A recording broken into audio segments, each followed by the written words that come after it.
Welcome to Hey Therapist. I'm your host, Leslie Ross. With me is my producer, Jay Wesley Lindley.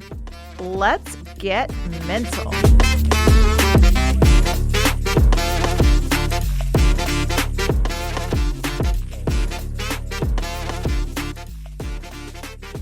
Hello, everyone, and welcome back to Hey Therapist. We are continuing our series this month for Substance Abuse Prevention Month with Jen Massey. Mm-hmm. She's here to join us for the next couple weeks episodes, and we're going to talk about her story. She's one of my favorite people. Oh, thank you. I love her. She's got the best laugh, too. Thank you. You're going to hear a lot of it today, probably. Yay. Good. Jen has been 504 days sober, which outstanding. Thank you. By the way. It's kind of a big deal. It is. Before we get into the story, I just want to ask, now that it's been well over a year, when you look at pictures of yourself, do you see the difference?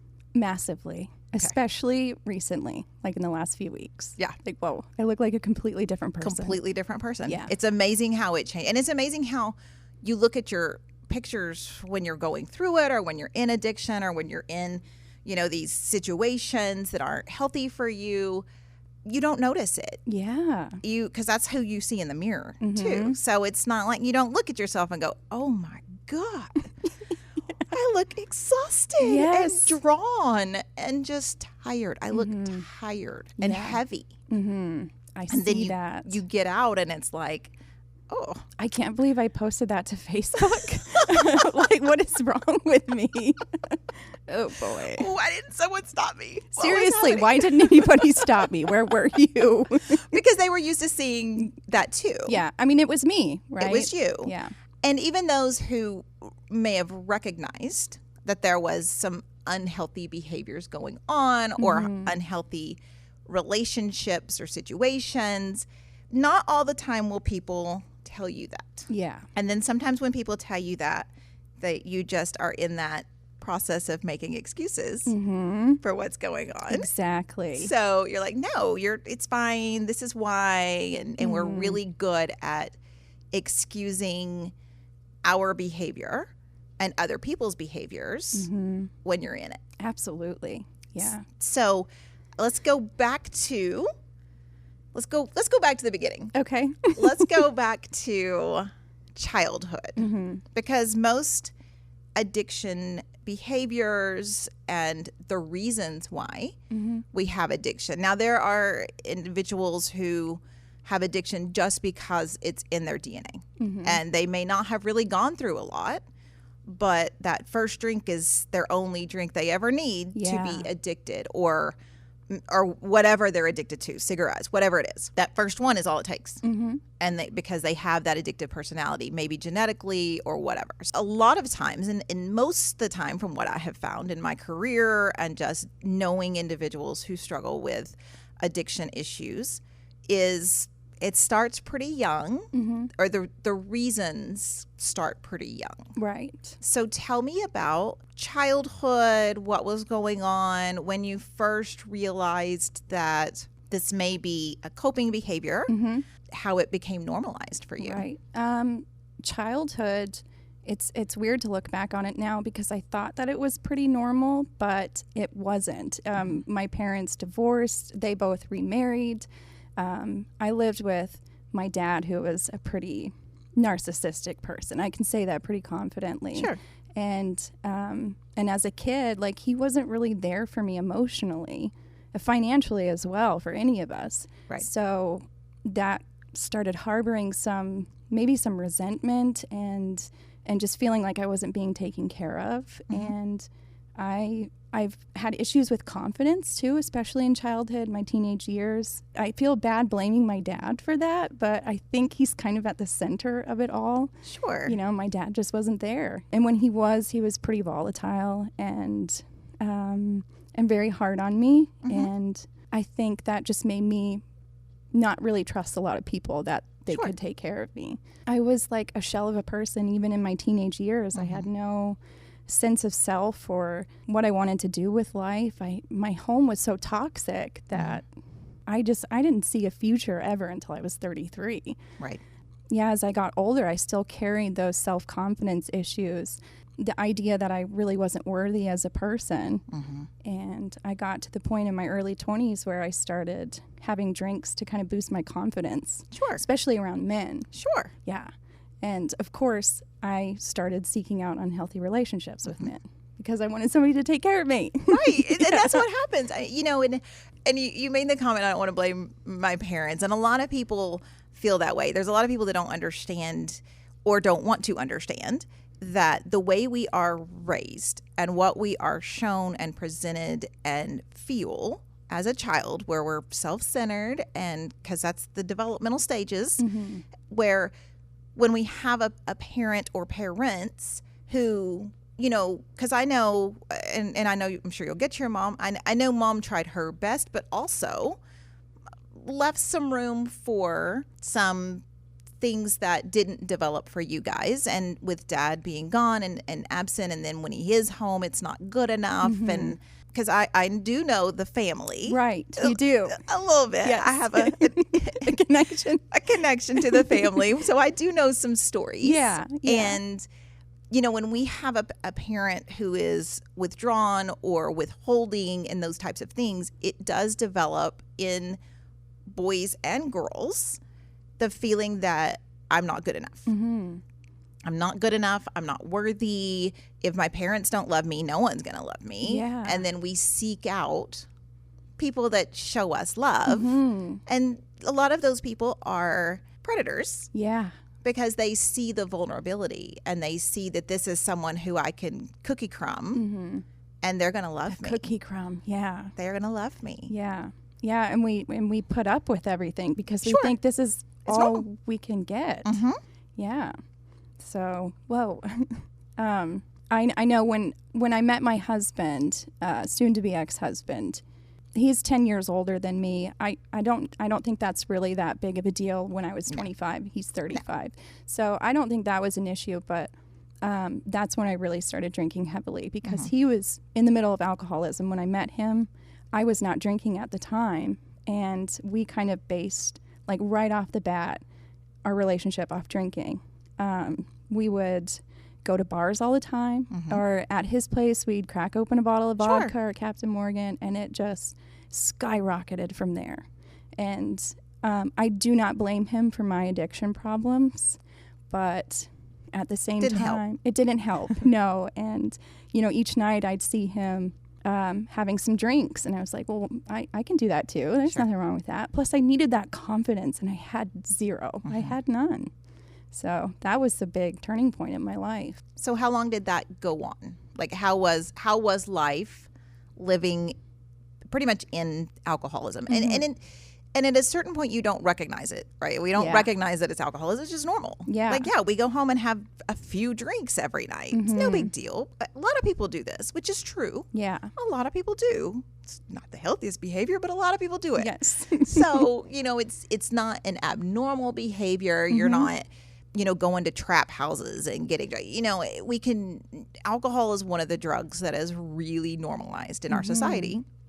And so when we are struggling, we look around and go, but I mean, it's normal. I'm fine. I can quit anytime I want to. We lead ourselves. I just don't want to because it's not causing problems. Right. Everybody's doing it. Everybody's doing it, which is a terrible phrase, but it's true because it helps us justify it because we know there's a part of us that knows this isn't the best thing for me. Yeah. But everybody's doing it. Yeah. And I didn't really realize it was a problem until I started hiding it from people. That was when I was like, this is not normal. And even up until the very last day that I drank, I never wanted to get sober. It was just, this is how I'm going to die. Because I was so deep into it. But throughout all that time, I would still try to justify it. Right. Even seeing people in movies or certain actors who are known, like Bert Kreischer, I looked at him and I was like, he drinks all the time. He's fine. He's successful. I'm not going to quit drinking. There's other people out there like me. Right. It was so far from the truth. I'm not Bert Kreischer.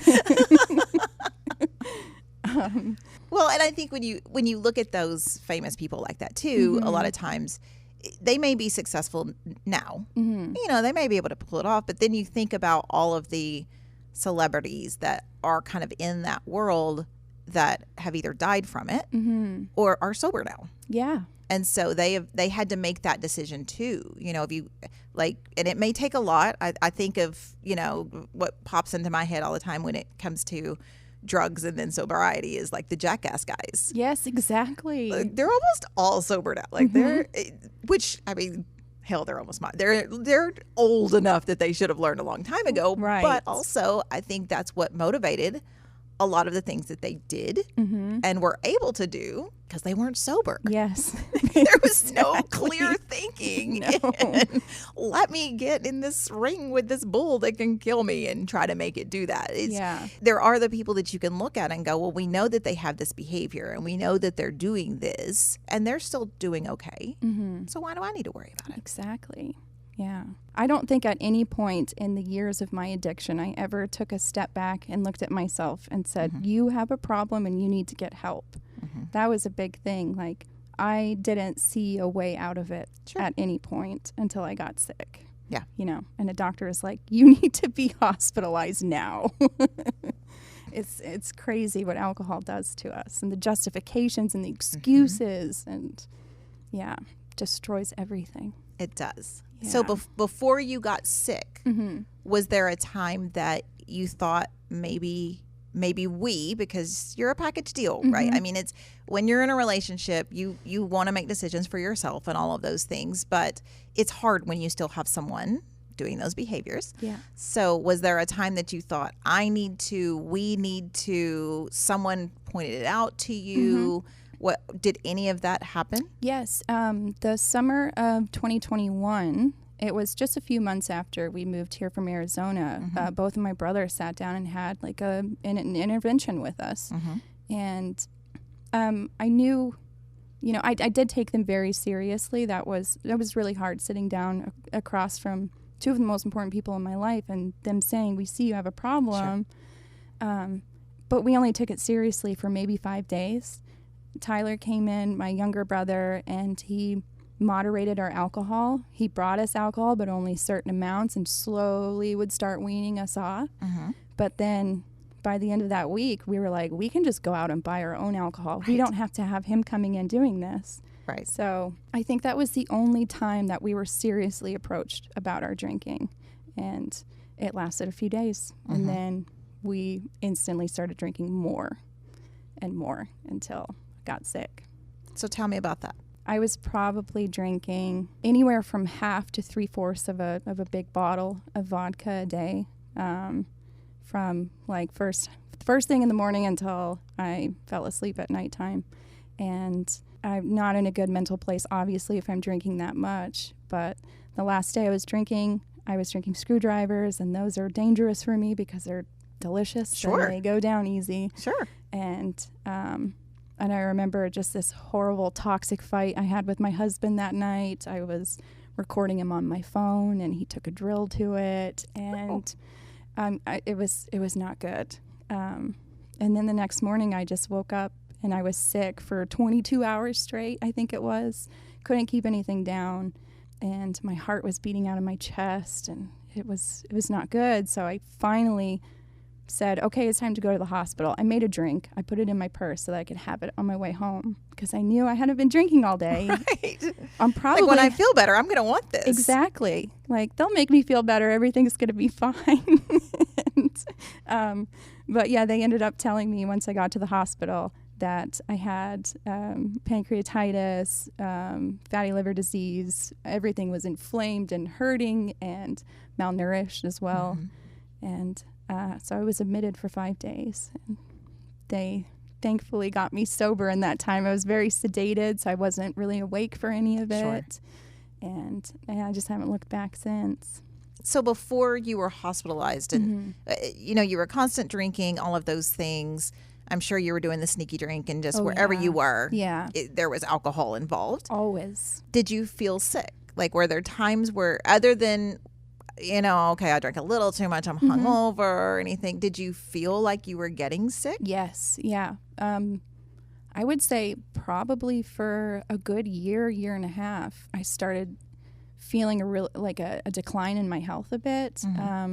I think I probably had pancreatitis a few times before then, because there were days where I would be sick constantly like that, but it wasn't on a severe level like it was when I was hospitalized.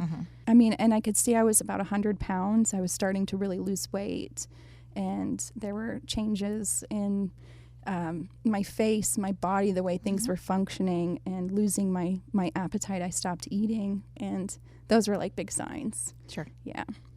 Because I met you within that time frame. You met me in the deepest part of my addiction. Yeah. And there were conversations in the family that were had about concern. Yeah. My conversation was, until it gets bad enough, it's not going to change. Yeah. I mean, and it's true. We can do everything we can, but until it gets bad enough, and I'm going to throw out there, until she gets out of the situation she's in, it's not going to change. So yeah, you kind of saw right through that. I saw right through all of that, which is an unfortunate side effect of what I do. Yeah. Because I do watch the way people interact, and I do notice, I think, a little more than I even fucking want to most of the time. Yeah. Like, God. What's interesting about that is that the times that I hung out with you, I was so nervous when I was in addiction, because I thought you were probably sitting there judging me. No. I can see the addiction in her. I can see it. What a lowly person. That was just, that's how I thought. That hurts my heart. I know. And that's not any shade towards you. That's just how I felt. I was like, she probably doesn't even want to be around me. And the truth of it is you were probably seeing multiple things at once, the situation that I was in. And I was thinking, this person is way too good to be in the situation that she is in. And she needs to quit putting up with this shit. Yeah. Get the fuck out. Get better on track. Because what I saw was coping behavior. A few family members who have used alcohol as a coping behavior. And I saw that in you. Yeah. But there was never a judgment. Like, I always loved you. You were one of my favorite people. For the first time, I was like, I want to be her friend. Yeah. So I was like, we can hang out. Like, I love this. Yeah. This built-in friendship. But it did make me sad for you, because you are one of the most genuine, even then, you are one of the most genuine, loving, like, you are who you present yourself to be. And that's not super common. Yeah. I saw that in you, and saw how much of a negative space you were in. And I think I saw myself in that, because that's basically where I was before I got out of my situation. Yeah. I was drinking to cope. I was doing whatever it was. It was just terrible. There was never a night me and my ex, when we actually did do things together, which stopped, for the past, the last 2 years that we were together. We lived in separate houses, essentially. But before that, it was, well, fuck it, I'm going to get drunk too, because he's going to show his ass and end up calling me names, and we're going to end up in a fight, so I might as well fucking be drunk. Yeah. Let's go. Yep. Let's go. Can't beat him, join him. We're not going to remember in the morning, so Exactly. what does it matter? It's going to be fine, and we're going to pretend like it never happened, even if we did. Yeah. Even if you do remember in the morning. You're going to pretend like it never happened and just keep moving on with life. I want to... No, there was never any judgment. Yeah. It was sadness. Because I could see the struggle, and you wouldn't let me help you. Yeah. I tried. But you weren't ready. Yeah. You weren't ready, and you have to be ready. So you're in the hospital. What happens? You're in and out of, you said in and out of consciousness. They're taking you in and out kind of because of the health issues and all of those things. Keeping me from withdrawals as well. Yeah. After that, I was discharged, and I went home, and first thing I did was, once I woke up a little bit, which was pour out the drink of your purse. I think somebody took care of that for me. When I got home, there was no alcohol in the house. Thank goodness. But it took me a couple of days to kind of wake up, get out of that fog. Sure. I still remember that Sunday going to Patrick's house, my older brother's house, for dinner. And I remember the way that everybody looked at me. It wasn't pity, but there was sadness in the way that they were treating me. Like, I know that they knew it was bad, but they didn't expect it to get that bad. Sure. So I was like this fragile, They were scared. pale little human. Yeah, and I remember driving home after that, and I said, I am going to stay sober because I don't ever want to be looked at like that again. I'm better than that. Mm-hmm. And the next day I went to the doctor, and I found a great doctor who really invested his time in making sure that I stayed sober. That's awesome. Yeah, that was the biggest thing, I think, because I did not go to doctors for years because I was scared. And I got on antidepressants, and my brothers took me under their wing, and just they kept me busy for weeks, and that saved my life. Like, I don't know if they understand what they did for me, because my husband was still drinking Right. in my house near me, and they took care of me when he wouldn't. They're good like that. Yeah, they are. You're pretty lucky I am. in the family, in the sibling realm. I am. I'm so lucky, and I get to work with them now. They got me on the radio. That saved my life too, and I just kept moving forward. So when you were in your addiction, were you working? No. Oh no. I got to the point where, I mean, I worked for the radio station a little bit doing ball games. Sure. I was drinking during them. I didn't have the confidence to. If I became like a recluse, I definitely became like agoraphobic. I didn't want to be out in public whatsoever. I didn't want to even step out my front door most days. So I didn't work because it would throw me into a panic attack, and I'd quit within one day of working. Yeah, so I just stopped, and I sat at home. Was it fear that they were going to recognize that there was addiction going on, or that you were sneaky drinking, or had you just gotten to the place where this is my secret shame? I don't want people to find out. They're looking at me, kind of like you said. You felt like I was looking at you in this judgmental way. Yeah. Are they looking at? Do they know? Are they? Was it that kind of fear, or was it an internal just anxiety? What do you think it was? To start, it was that fear that they would see that, they would sense that, they'd smell it on me, and then it just kind of developed into, well, I'm not good enough to work at a gas station or whatever it is, and this anxiety just snowballed, and the idea of being 8 hours away from my next drink was terrifying. Sure. Because the entire time I legitimately believed that if I didn't have a drink, I would die from like a heart attack, which is, I know it sounds crazy, but I really believed that. So I convinced myself for so long that I can't go work for 8 hours. I'm going to die if I do. Right. Yeah. And it doesn't sound crazy, though, because once you become addicted to anything, alcohol, cigarettes, meth, heroin, whatever it is, sodas.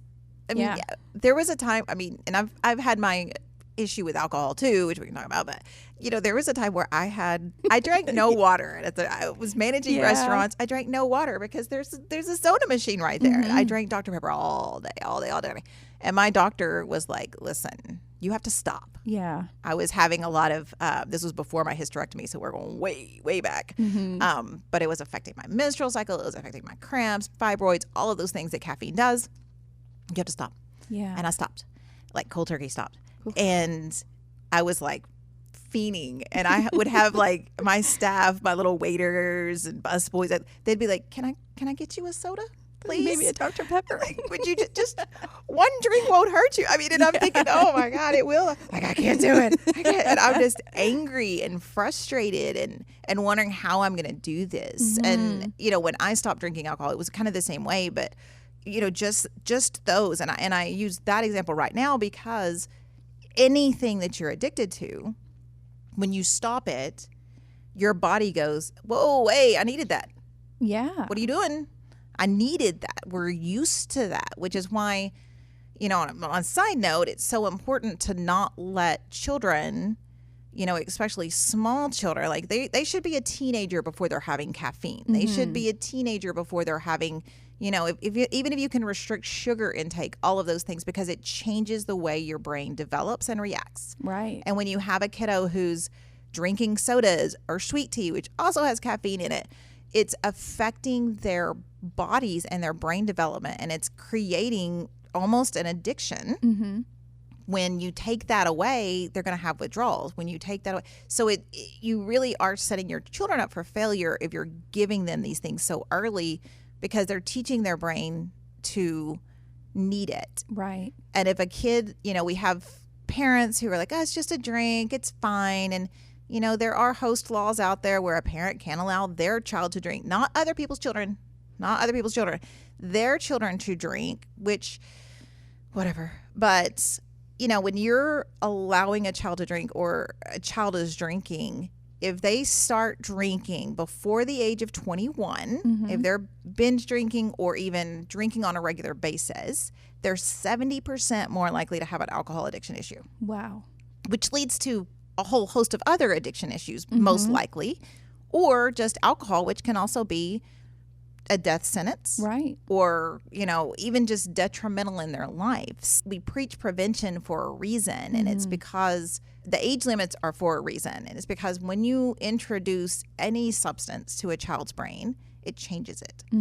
And so you're teaching this kid's brain to need the alcohol. Like, they may be using it for coping. They may be using it for confidence while they're at the little party, or even peers like, oh, I need to have a drink so I can go, talk to this boy or whatever it is, which still happens in adulthood, whatever. Yes. But when they're using it like that and they stop it, their brain's like, whoa, hey, we needed that. And then we need more of that, because what you were drinking isn't working anymore. Yeah. So we need you to increase it. And so by the time they do have full brain development at 25, we have an addicted brain. Wow. I think a lot of us miss out on that, because we, it's not like, I'm sure I listened to your stories. I know you were drinking in high school too, like before you were 21. But a lot of people drink before 21.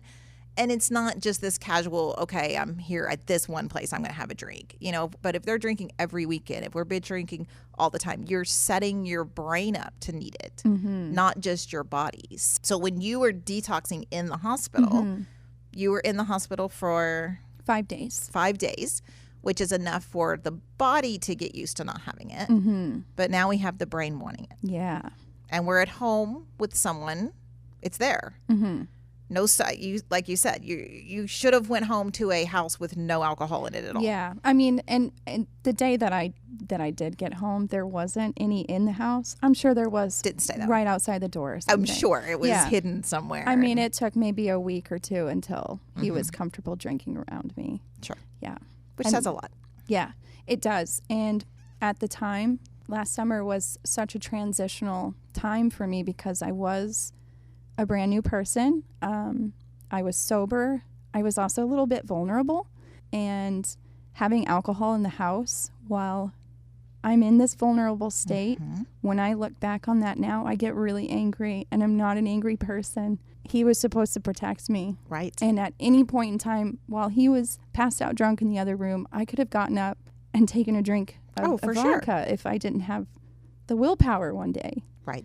Yeah. Which is easy to not have.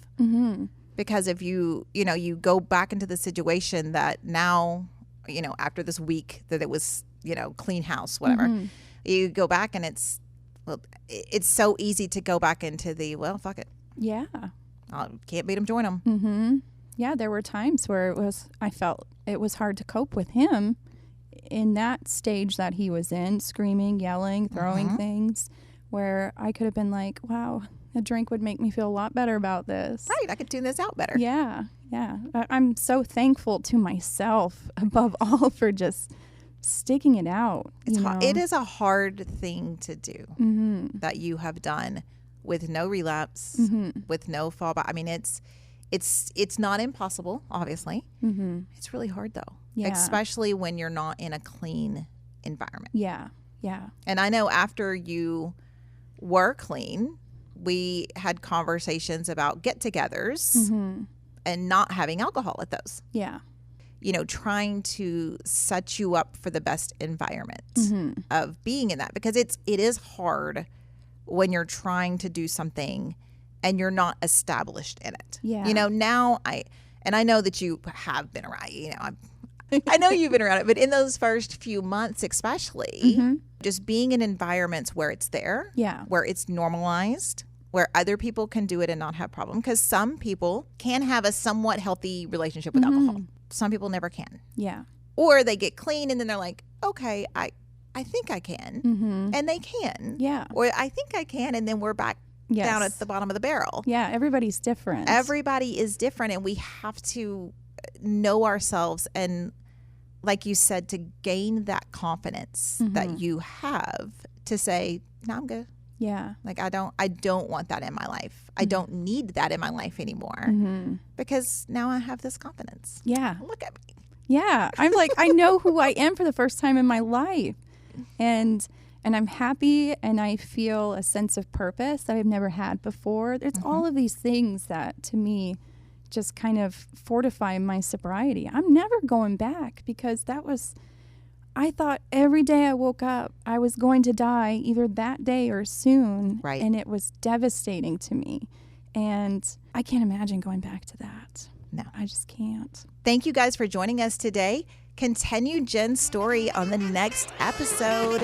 For my producer, Jay Lindley, I'm Leslie Ross. Thank you all for joining us. Please send any questions or comments through the website, heytherapist.com, or email help@heytherapist.com. They may be featured on the show anonymously. Hey Therapist is an SEOK radio production and is for your entertainment purposes only. Thank you for joining us. Make good choices.